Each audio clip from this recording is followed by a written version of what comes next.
So let's start the fifth lecture of our chapter Life Processes. Today we are going to study how nutrition takes place in human beings.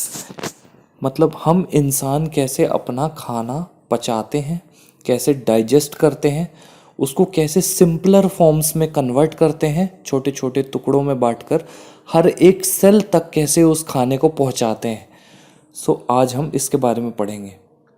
Basically जो digestion होता है human beings के अंदर वो alimentary canal के अंदर होता है. अब ये एलिमेंट्री कैनाल क्या चीज़ है आप देख सकते हैं इस डायग्राम में कि माउथ से लेकर जो एनस तक का पूरा सिस्टम है that is alimentary canal. From the very first area that is mouth to the last area that is anus. This whole thing is known as alimentary canal. Okay, so digestion takes place in alimentary canal. अब आप लोगों को पता है mouth से digestion चालू हुआ. ठीक है, अब माउथ से कैसे चालू होता है. सबसे पहले माउथ को बोलते हैं बक्कल कैविटी. ठीक है, तो माउथ के अंदर होते हैं तीत. तीत क्या करते हैं, जो अपन खाना खाते हैं उसको छोटे छोटे टुकड़ों में काट देते हैं. उस खाने को वो छोटे छोटे टुकड़ों में काट देते हैं तीत. अब छोटे छोटे टुकड़ों में काटने के बाद क्या होता है, जो टंग है वो उसको उस छोटे छोटे टुकड़ों को अच्छे से मिक्स कर देती है. ओके, या देती है. जैसे आटा गूथा जाता है मिक्स करके पानी और दूसरी चीज़ें, वैसे ही अपन जो खाना खाते हैं उसको दांत चबाते हैं और टंग उसको मिक्स करती जाती है. अब होता क्या है, माउथ के अंदर बेसिकली सलाइवरी ग्लैंड्स प्रेजेंट होते हैं. आप देखते होंगे जब अपन को भूख लगी रहती है और खाने की सिर्फ खुशबू आ जाती है तो अपने मुंह में ऑटोमेटिकली पानी टाइप का कुछ फ्लूइड जो है वो रिलीज होने लगता है. ऐसे बोलते नहीं है कहावत में अपन की मुंह में पानी आ गया, इतना स्वादिष्ट खाना था, मुंह में पानी आ गया सोच के ही. तो वो मुंह में पानी का मतलब होता है सलाइवा. अब सलाइवा क्या होता है, सलाइवा एक एंजाइम है जो कि बेसिकली सलाइवा एक फ्लूइड है जो कि बेसिकली कहाँ पाया जाता है, माउथ के अंदर पाया जाता है. ठीक है, अब सलाइवा का मेन काम क्या है, सलाइवा जो है जो स्टार्च या कार्बोहाइड्रेट होता है ओके उसको डाइजेस्ट करने में हेल्प करता है. 30% जो डाइजेशन है कार्बोहाइड्रेट का वो कहाँ पर होता है, माउथ में ही होता है. अब आगे बढ़ने से पहले मैं आप लोगों को कुछ चीज़ें बता देता हूँ. जैसे मेनली खाने से अपन को 3 चीज़ें मिलती हैं, कार्बोहाइड्रेट, फैट्स और प्रोटीन्स. ओके, कार्बोहाइड्रेट्स अपन को एनर्जी प्रोवाइड करते हैं ग्लूकोज के फॉर्म में. फैट्स अपन को फैटी सब्सटेंस या ऑयल या ग्लीसरॉल लिपिड प्रोवाइड करते हैं जिसकी वजह से अपने सेल्स को एनर्जी मिलती है. ओके, फिर तीसरा है प्रोटीन जिसको बोलते हैं building blocks of the body. मतलब अपनी बॉडी को बनाने के लिए सबसे ज़्यादा ज़रूरी चीज़ जो है वो है प्रोटीन्स. ठीक है, तो मेनली इन्हीं तीनों का डाइजेशन जो है वो बॉडी में होता है. किन किन चीज़ों का, कार्बोहाइड्रेट्स यानी स्टार्च या फिर फैट और प्रोटीन. तो ये तीनों चीज़ें अपन को खाने से मिलती हैं. तो खाने से ये तीनों चीज़ें मिलती हैं और इन तीनों चीज़ों का डाइजेशन अलग अलग जगह होता है. जैसे माउथ में सलाइवा में प्रेजेंट होता है, जो सलाइवा प्रेजेंट होता है माउथ में, जो लार बनती है अपने मुंह में, तो वो सलाइवा कहलाता है. अब उसके अंदर एक एंजाइम होता है सलाइवा में जिसको बोलते हैं salivary amylase. Okay, salivary amylase enzyme क्या करता है, उस सलाइवा को मदद करता है अपने खाने को तोड़ने में. अब खाने में ऐसी कौन सी चीज़ है जो सलाइवा तोड़ता है या सलाइवरी एमाइलेज तोड़ता है, सलाइवरी एमाइलेज जो है वो कार्बोहाइड्रेट को तोड़ता है. जो 30% स्टार्च का डाइजेशन या कार्बोहाइड्रेट का डाइजेशन है वो कहाँ हो जाता है, माउथ में. और कार्बोहाइड्रेट कन्वर्ट हो जाता है ग्लूकोज में, कहाँ पर, माउथ में ही. ठीक है, फिर आगे जो है वो ईसोफेगस से खाना जाता है बोलस के फॉर्म में. ओके, और पेरिस्टालिसिस मूवमेंट होती है. पेरिस्टालिसिस का मतलब होता है खाने का धीरे धीरे नीचे सरकना. आपने गौर किया होगा, आप चाहे उल्टे लेट जाओ, चाहे सीधे लेट जाओ, चाहे खड़े हो जाओ, चाहे बैठ जाओ, चाहे उल्टे हो जाओ, खाना हमेशा स्टमक की तरफ जाता है मुंह से। वो क्यों जाता है? क्योंकि पेरिस्टाल्टिक मूवमेंट होता है ईसोफेगस में। आप देख पा रहे होंगे ईसोफेगस कहाँ प्रेजेंट है। ये जो कैनाल है ना, इसी को ईसोफेगस बोलते हैं। ठीक है, तो पेरिस्टाल्टिक मूवमेंट से ईसोफेगस से खाना कहाँ पहुँच जाता है? स्टमक में। अब स्टमक में क्या होता है? स्टमक में बेसिकली 3 तरह के सेल्स पाए जाते हैं। स्टमक में, स्टमक के अंदर 3 तरह के सेल्स पाए जाते हैं। बेसिकली सेल्स नहीं, ग्लैंड पाए जाते हैं। ठीक है, अब सेल से ही मिलकर ग्लैंड बनते हैं। तो 3 तरह के ग्लैंड पाए जाते हैं, पैराइटल या ऑक्जेंटिक ग्लैंड्स या सेल्स। अब ये पैराइटल या ऑक्जेंटिक ग्लैंड्स क्या करते हैं? स्टमक के अंदर हाइड्रोक्लोरिक एसिड सेक्रेट करते हैं। अब मैं सबका काम बताऊंगा क्या है। तो अब बस आप ये ध्यान में रखिएगा कि खाना अब कहाँ पहुँच चुका है? स्टमक में पहुँच चुका है।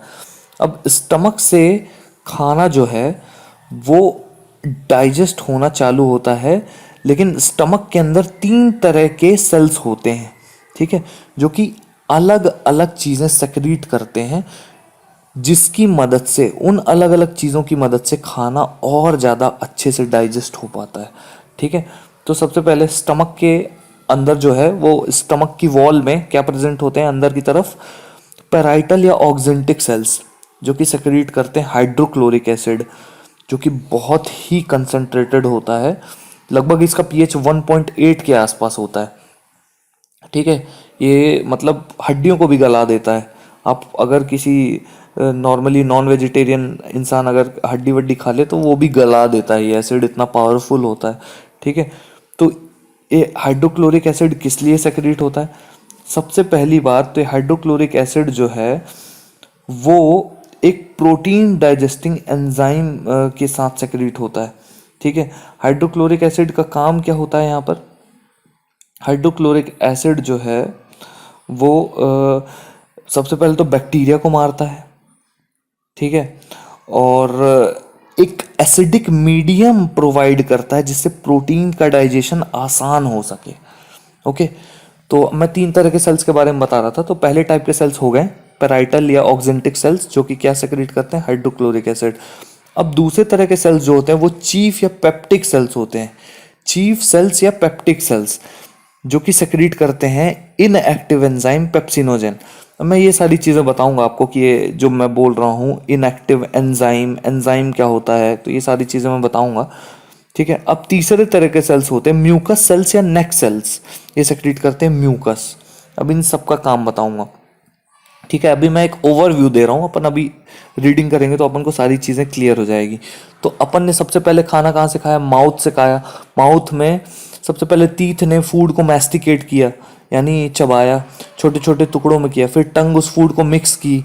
ठीक है, मिक्स करने के बाद सलाइवा जो है वो उसमें मिक्स हुआ। सलाइवा के अंदर जो एंजाइम है सलाइवरी एमाइलेज, वो उसमें प्रेजेंट कार्बोहाइड्रेट को, फूड में प्रेजेंट कार्बोहाइड्रेट को किस में कन्वर्ट कर दिया?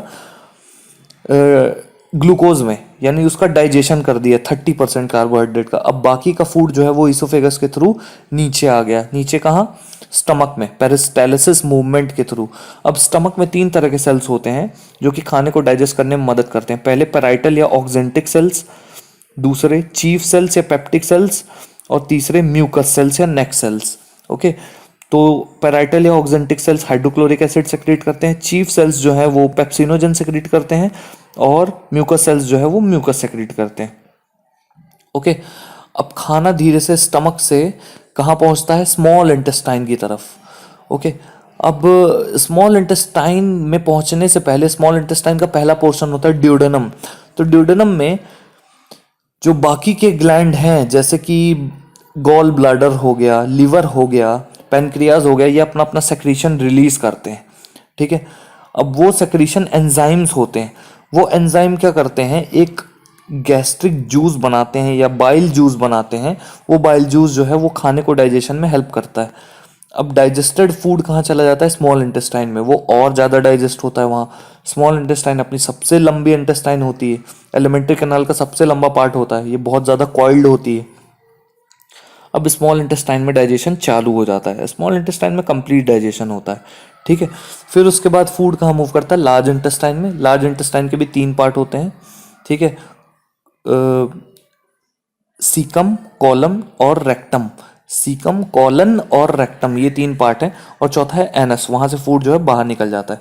अब अपन स्टार्टिंग से देखते हैं कि क्या लिखा हुआ है इस पे, जो अपन को पढ़ना है। Okay, so we eat various type of food which has to pass through the same digestive tract. ये बोल रहा है कि हम अलग अलग तरह का खाना खाते हैं, लेकिन खाना तो एक ही तरह के ट्रैक्ट से जा रहा है। मतलब अपन मुंह से ही खाएंगे, चाहे अपन वेजिटेरियन खाना खाए चाहे नॉन वेजिटेरियन खाना खाए, और उसको गले से होकर ईसोफेगस के थ्रू स्टमक में ही जाना पड़ेगा, चाहे वो वेजिटेरियन फूड हो चाहे नॉन वेजिटेरियन फूड हो। अब naturally the food has to be processed to generate particles which are small and of same texture. अब क्या होता है कि फूड को इस तरह प्रोसेस करना ज़रूरी होता है कि वो एक साइज का, एक शेप का, एक टेक्सचर का बन जाए। ओके, फूड मतलब कुल मिला के छोटे छोटे साइज में हो जाए, ठीक है। अब ये कैसे अचीव होता है, ये अपन ने देखा था, ये माउथ करता है। माउथ में प्रेजेंट जो टीथ होते हैं वो फूड को छोटे छोटे टुकड़ों में बांट देते हैं, ठीक है, या काट देता है, ठीक है। अब आपको पता है कि जो एलिमेंट्री कैनाल की जो लाइनिंग है वो बहुत सॉफ्ट होती है, तो उसको गीला रखना ज़रूरी है। वो गीला किसकी मदद से होता है, सलाइवा की मदद से होता है। और सलाइवा में अब अपन ने अभी पहले देखा कि सलाइवा में प्रेजेंट होते हैं सलाइवरी ग्लैंड्स। सलाइवरी ग्लैंड से रिलीज होता है सलाइवा। ओके, तो अब फूड जो है वो कहाँ जाने लगा, एलिमेंट्री कैनाल से नीचे, ठीक है। अब जो सलाइवा है उसमें प्रेजेंट होता है सलाइवरी एमाइलेज, जो कि एक तरह का एंजाइम होता है। अब मैं यहाँ आपको बता देता हूँ एंजाइम मतलब क्या होता है। एंजाइम बायोलॉजिकल कैटलिस्ट होते हैं। अब इसका मतलब क्या होता है, कैटलिस्ट ऐसे कोई भी चीज़ होती है जो कि किसी भी रिएक्शन को तेज या धीमा करने में हेल्प करता है। अगर पॉजिटिव कैटलिस्ट है तो उस रिएक्शन को तेज कर देगा, यानी कार्बोहाइड्रेट से अगर ग्लूकोज बनना है तो जल्दी जल्दी कार्बोहाइड्रेट टूट कर ग्लूकोज बनने लगेगा। अगर नेगेटिव कैटलिस्ट है तो उस रिएक्शन को स्लो कर देगा, यानी कार्बोहाइड्रेट से अगर ग्लूकोज बनना है और नेगेटिव कैटलिस्ट बीच में डाल देते हैं तो धीरे धीरे कार्बोहाइड्रेट ग्लूकोज में कन्वर्ट होगा। ओके, तो एंजाइम्स में से सबसे इंपॉर्टेंट एंजाइम है अपना सलाइवरी एमाइलेज, जो कि सलाइवा में प्रेजेंट होता है। ओके, तो the saliva contains an enzyme called salivary amylase that breaks down starch, starch यानी carbohydrate, which is a complex molecule to give simple sugar. तो स्टार्च क्या होता है, कॉम्प्लेक्स होता है, इसको अपनी बॉडी डायरेक्टली डाइजेस्ट नहीं कर पाती, तो इसीलिए सलाइवरी एमाइलेज इसको तोड़ करके क्या बना देता है, ग्लूकोज बना देता है। ओके, अब ग्लूकोज जो है वो इजीली डाइजेस्ट हो जाता है। ग्लूकोज सिंपल शुगर है, वो इजीली अपने ब्लड में डाइजेस्ट हो जाता है और एनर्जी दे देता है। The food is mixed thoroughly with saliva and moved around the mouth while chewing by the muscular tongue. ठीक है, वो फूड जो है वो मुंह में घुमाया जाता है और टंग उसको जो है च्यू करती रहती है, मिक्स करती रहती है। अब it is necessary to move the food in a regulated manner. Food को बहुत ही रेगुलेटेड मैनर में मिक्स करना ज़रूरी है डाइजेस्टिव ट्यूब में, ताकि ये आसानी से हर एक पार्ट में प्रोसेस हो सके। ठीक है, अब जो स्टमक की एलिमेंट्री कैनाल की जो लाइनिंग होती है वो बहुत ही सॉफ्ट होती है और वो फूड को नीचे की तरफ ढकेलती है, और इस ढकेलने को, इस मूवमेंट को, जो फूड नीचे की तरफ जा रहा है धीरे धीरे स्टमक की तरफ, इसको बोलते हैं पेरिस्टालिसिस, और इस मूवमेंट को बोलते हैं पेरिस्टालिटिक मूवमेंट। ठीक है, और ये जो लाइनिंग होती है, यानी एलिमेंट्री कैनाल की जो लाइनिंग होती है, इसको बोलते हैं गट। ठीक है, यानी माउथ से लेकर स्टमक तक जो है वो उसको बोलते हैं गट। ठीक है, अब मुंह से फूड ले लिया जाता है, स्टमक तक पहुंचा दिया जाता है फूड पाइप से। फूड पाइप को बोलते हैं ईसोफेगस। ये जो फूड पाइप दिख रही है अपनी, ये फूड पाइप, इसको बोलते हैं ईसोफेगस। ओके, अब ईसोफेगस से फूड कहाँ जाता है, स्टमक के अंदर। अब स्टमक में मैंने आपको बताया था 3 तरह के सेल होते हैं जो कि डाइजेशन में हेल्प करते हैं। पहले पेराइटल या ऑक्जेंटिक सेल्स, ये बुक में नहीं लिखा हुआ है, आप लिख लीजिएगा, पेराइटल या ऑक्जेंटिक सेल्स जो HCl सेक्रेट करते हैं। HCl क्या करता है, बैक्टीरिया वगैरह ख़त्म करता है और प्रोटीन के डाइजेशन के लिए पेप्सिन को तैयार करता है। ठीक है, पेप्सिन जो है वो ऐसा एंजाइम होता है जो कि प्रोटीन को डाइजेस्ट करने में मदद करता है। प्रोटीन जो है वो फर्दर, प्रोटीन डायरेक्टली अपनी बॉडी में डाइजेस्ट नहीं हो सकता, प्रोटीन को पहले तोड़ना पड़ता है पेप्टाइड्स या पेप्टोन्स में। ये किसकी मदद से टूटता है? पेप्सिन की मदद से। ओके, तो ये पेप्सिन को पेप्सिन जो है पहले पेप्सिनोजेन फॉर्म में होता है, तो पेप्सिनोजेन को HCl जो है वो पेप्सिन में कन्वर्ट करता है। ठीक है, तो पेप्सिन क्या करेगा? प्रोटीन को डाइजेस्ट करेगा, किसमें? पेप्टाइड्स और पेप्टोन्स में, और पेप्टाइड्स और पेप्टोन्स जो है वो इजीली अपनी बॉडी में डाइजेस्ट हो जाते हैं। ठीक है, अब आगे बढ़ते हैं। The digestion in stomach is taken care of by the gastric glands present in the wall of the stomach. जो डाइजेशन होता है स्टमक में वो कौन करवाता है? गैस्ट्रिक ग्लैंड्स करवाते हैं। ठीक है, वही गैस्ट्रिक ग्लैंड्स जो 3 ग्लैंड्स के बारे में मैंने आपको बताया था, parietal oxyntic glands, chief cells या पेप्टिक सेल्स, या फिर म्यूकस सेल्स या नेक सेल्स। ठीक है, अब चीफ सेल्स या पेप्टिक सेल्स का आपने फंक्शन देख लिया, पेप्सिनोजन सेक्रेट करता है जो कि इनएक्टिव पेप्सिन को कन्वर्ट कर देता है पेप्सिनोजन में। ठीक है, अब अगला है म्यूकस सेल्स या नेक सेल्स, ये सेक्रेट करता है म्यूकस। अब म्यूकस क्यों इंपॉर्टेंट है? आप देख रहे होंगे कि स्टमक और दूसरे ग्लैंड्स जो हैं अपनी बॉडी में बहुत ही सॉफ्ट होते हैं, बहुत ही नाजुक होते हैं, बट इतना तगड़ा HCl रिलीज हो रहा है, एक्सोजेंटिक सेल्स या पैराइटल सेल्स इतना तगड़ा हाइड्रोक्लोरिक एसिड रिलीज कर रहे हैं, वो तो स्टमक को भी जला सकता है, लेकिन नहीं जला पाता। क्यों? क्योंकि HCl पहली बात तो स्टमक के अंदर ही भरा होता है, और स्टमक के अंदर म्यूकस सेल्स जो होते हैं या नेक सेल्स जिनको बोलते हैं, नेक मतलब गर्दन हो गया, लेकिन गर्दन वाले नहीं, इनका नाम है नेक सेल्स। तो म्यूकस या नेक सेल सेक्रेट करते हैं म्यूकस। ये म्यूकस क्या करता है? एक तरह की परत बना देता है स्टमक के अंदर। वो परत हेल्प करती है किसमें? HCl से बचाने में स्टमक को। HCl जो है वो जला नहीं पाता स्टमक के अंदर, किसकी हेल्प से? ये जो म्यूकस है इसकी हेल्प से। और म्यूकस को कौन सेक्रेट करता है? म्यूकस सेल्स या neck cells. Okay, so the digestion in the stomach is taken care of by the gastric glands present in the walls of the stomach. These release hydrochloric acid, a protein digestive enzyme called pepsin, and mucus. The hydrochloric acid creates an acidic medium which facilitates the action of the enzyme pepsin. अब ये acidic medium create कर देता है ताकि जो inactive pepsinogen है वो pepsin में कन्वर्ट हो जाए, और पेप्सिन जो है वो फर्दर प्रोटीन्स जो आ रहे हैं, फूड से अपन को प्रोटीन मिल रहे हैं, तो वो पेप्सिन जो है वो प्रोटीन को तोड़ने में मदद करे। अब प्रोटीन टूटेगा तो एनर्जी निकलेगी, तो प्रोटीन किस में टूटता है? पेप्टाइड्स और पेप्टोन्स में, और पेप्टाइड्स और पेप्टोन्स फिर एनर्जी रिलीज करते हैं बॉडी के लिए जो ज़रूरी होती है। ओके, बॉडी को चलाने के लिए जो एनर्जी ज़रूरी होती है वो प्रोटीन से कैसे मिलती है?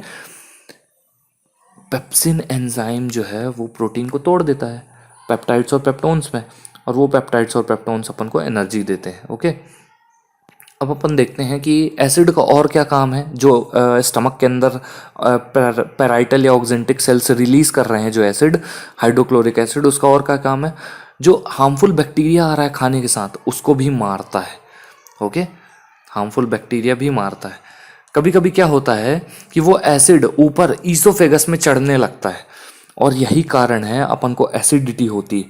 जब वो ऊपर एलिमेंट्री कैनाल में और चढ़ने लगता है स्टमक से निकल कर एसिड, तो अपन को एसिडिटी फील होती है। ठीक है, अब अपन नेक्स्ट पैराग्राफ में आते हैं। The exit of food from the stomach is regulated by a sphincter muscle. अब स्टमक में पूरा डाइजेशन हो गया फूड का, और ज़्यादा टुकड़ों में बट गया, एसिड उस पर एक्ट कर गया। ठीक है, और उसको एकदम बोलस में कन्वर्ट कर दिया। बोलस मतलब एकदम लिक्विड फॉर्म में कन्वर्ट कर दिया। ठीक है, अब ये जो फूड है वो स्टमक से बाहर निकलता है और कहाँ आता है? उससे जुड़े हुए स्मॉल इंटेस्टाइन में। स्मॉल इंटेस्टाइन का जो ड्यूडेनम पोर्शन होता है, यहाँ पर मैं आपको दिखाता हूँ। आप देखिए, स्टमक से निकलकर स्मॉल इंटेस्टाइन जो है, जहाँ पर स्मॉल इंटेस्टाइन का एरो है वहाँ पर फूड आ जाता है, वहीं पर ड्यूडेनम पोर्शन होता है, वहाँ से फूड जो है वो स्मॉल इंटेस्टाइन में चला जाता है। ठीक है, अब ये फूड जो स्मॉल इंटेस्टाइन में चला गया है, ठीक है, ये किसके द्वारा रेगुलेट होता है? स्टमक से फूड स्मॉल इंटेस्टाइन में कैसे आता है? एक स्फिंक्टर लगा रहता है। स्फिंक्टर क्या होता है? एक तरह का एक दरवाजा होता है जिससे फूड जा तो सकता है आगे, लेकिन वापस नहीं आ सकता। ओके, उसको स्फिंक्टर बोलते हैं, मतलब एक डायरेक्शन में मूवमेंट होता है फूड का, यानी स्टमक से स्मॉल इंटेस्टाइन में जाता है, स्मॉल इंटेस्टाइन से वापस स्टमक में फूड नहीं आ सकता, ये बात आप ध्यान रखिएगा, ठीक है, क्योंकि बीच में स्फिंक्टर मसल रहता है, ठीक है। अब स्मॉल इंटेस्टाइन में फूड आ गया। अब स्मॉल इंटेस्टाइन आप जानते हैं कि वो सबसे लंबा पार्ट है एलिमेंट्री कैनाल का। Okay, this is the longest part of the alimentary canal which is fitted into a compact space because of extensive coiling. Extensive coiling के कारण ये कॉम्पैक्ट स्पेस में पैक्ड रहता है। अब अलग अलग जानवरों में एलिमेंट्री कैनाल की लेंथ अलग अलग होती है, यानी स्मॉल इंटेस्टाइन की लेंथ जो है वो अलग अलग होती है। जो हर्बीवोरस एनिमल होते हैं वो घास खाते हैं, घास में होता है सेल्यूलोज, ग्रीन पिगमेंट, ओके, तो उसका डाइजेशन होता है हार्ड, बहुत ही मुश्किल से डाइजेस्ट होता है, इसीलिए स्मॉल इंटेस्टाइन को लंबा होना पड़ता है, किसमें, वेजिटेरियंस में, ठीक है, या हर्बीवोरस एनिमल्स में, ये ठीक है। बट जो मीट खाते हैं, जो कार्निवोरस एनिमल होते हैं, तो उनमें स्मॉल इंटेस्टाइन छोटा होता है या एलिमेंट्री कैनाल छोटा होता है, ठीक है।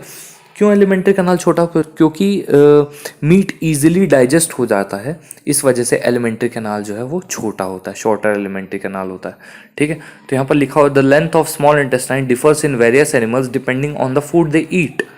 Herbivorous animals eating grass need a longer small intestine to allow the cellulose to be digested.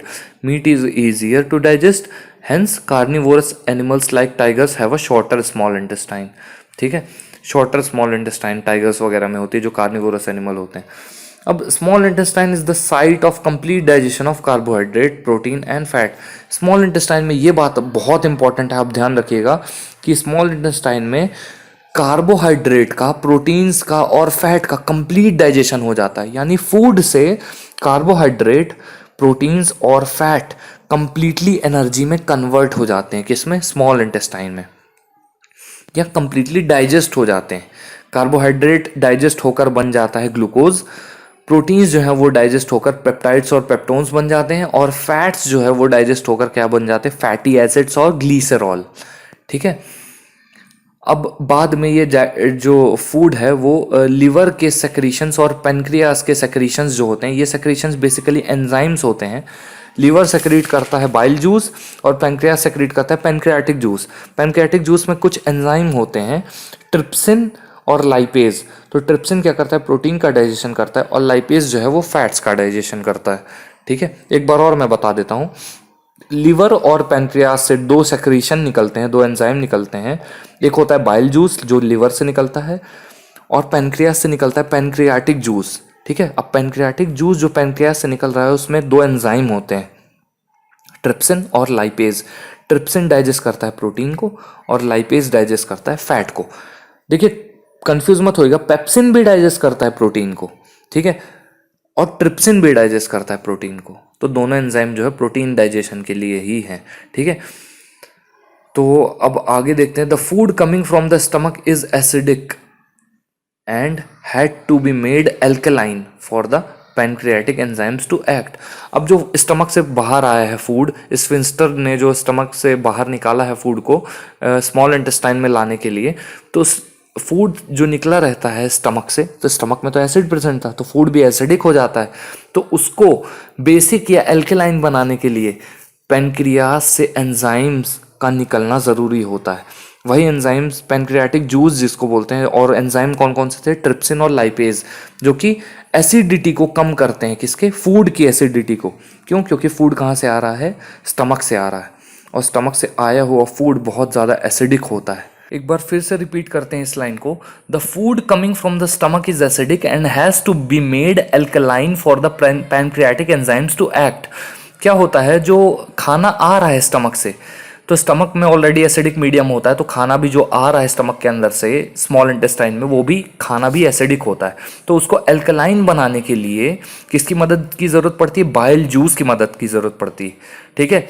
Bile juice उस खाने को एल्कलाइन बना देता है। अब वो खाना एल्कलाइन बन गया है, तो पैनक्रियास से निकलने वाले जो एंजाइम है, यानी ट्रिप्सिन और लाइपेज, वो भी अपना काम आसानी से कर सकते हैं, ठीक है।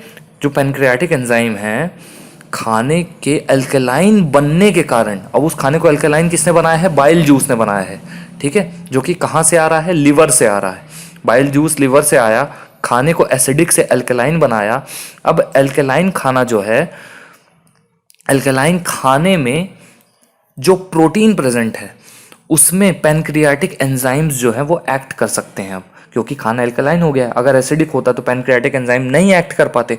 अब पैनक्रियाटिक एंजाइम्स में दो तरह के एंजाइम होते हैं, एक प्रोटीन को डाइजेस्ट करता है और एक फैट को डाइजेस्ट करता है। तो जो प्रोटीन को डाइजेस्ट करता है उसको बोलते हैं ट्रिप्सिन, और जो फैट को डाइजेस्ट करता है उसको बोलते हैं लाइपेज। तो ये दोनों एंजाइम कहाँ प्रेजेंट होते हैं?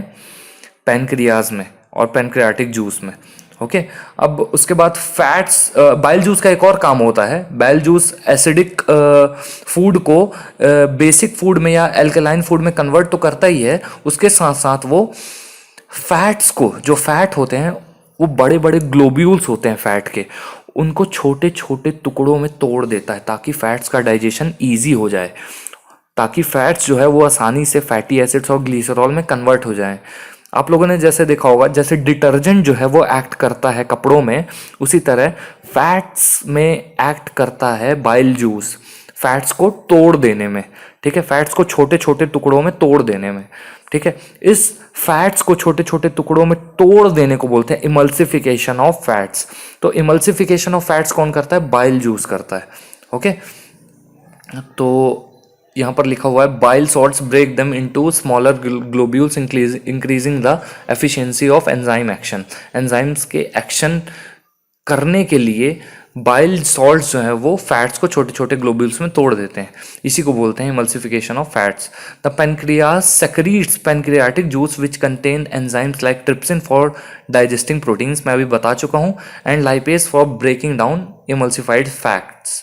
Okay, The walls of the small intestine contain glands which secrete intestinal juice। अब स्मॉल इंटेस्टाइन के तीन पार्ट होते हैं। सबसे पहला पार्ट यानी स्टमक के नीचे से जो चालू होता है उसको बोलते हैं ड्यूडेनम, बीच वाले पार्ट को बोलते हैं जेजेनम, और लास्ट वाले पार्ट को बोलते हैं इलियम। जो इलियम पार्ट है वो बाद में किससे कनेक्ट हो जाता है? लार्ज इंटेस्टाइन में। ओके, लार्ज इंटेस्टाइन में।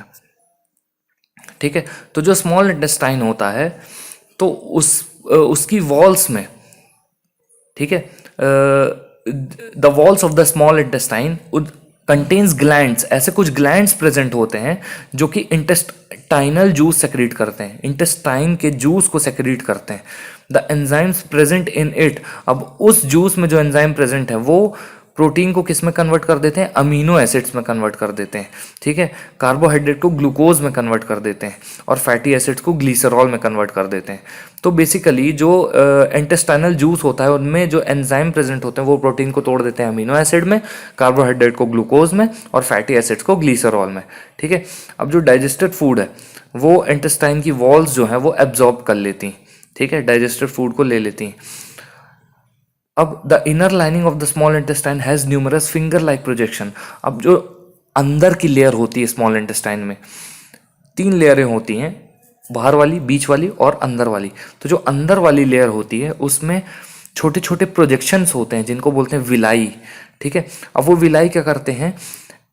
एब्जॉर्प्शन का सरफेस एरिया बढ़ा देते हैं। किस चीज़ के एब्जॉर्प्शन का?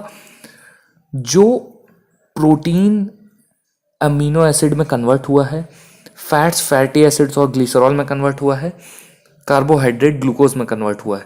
तो अमीनो एसिड, ग्लूकोज और फैटी एसिड्स और ग्लिसरॉल का एब्जॉर्प्शन जो है वो बढ़ा देते हैं। ठीक है, एब्जॉर्प्शन का एरिया बढ़ा देते हैं विलाई। ठीक है, विलाई में क्या होते हैं? अंदर से ब्लड वेसल्स या ब्लड कैपिलरीज होती हैं जो कि फूड को, जो डाइजेस्टेड फूड है उसको एब्जॉर्ब करके हर एक सेल तक पहुंचा देती। ठीक है, और हर एक सेल को एनर्जी मिल जाती है जिससे रिपेयरमेंट या फिर नए नए सेल्स बनते हैं, नए नए टिश्यूज़ बनते हैं, बॉडी को एनर्जी मिलती है। ठीक है, तो द अनअब्जॉर्ब्ड फूड, अब जो फूड अभी भी एब्जॉर्ब नहीं हुआ है वो कहाँ भेज दिया जाता है? लार्ज इंटेस्टाइन में भेज दिया जाता है। ठीक है, और लार्ज इंटेस्टाइन की वॉल्स जो है वो इस फूड को एब्जॉर्ब कर लेती हैं।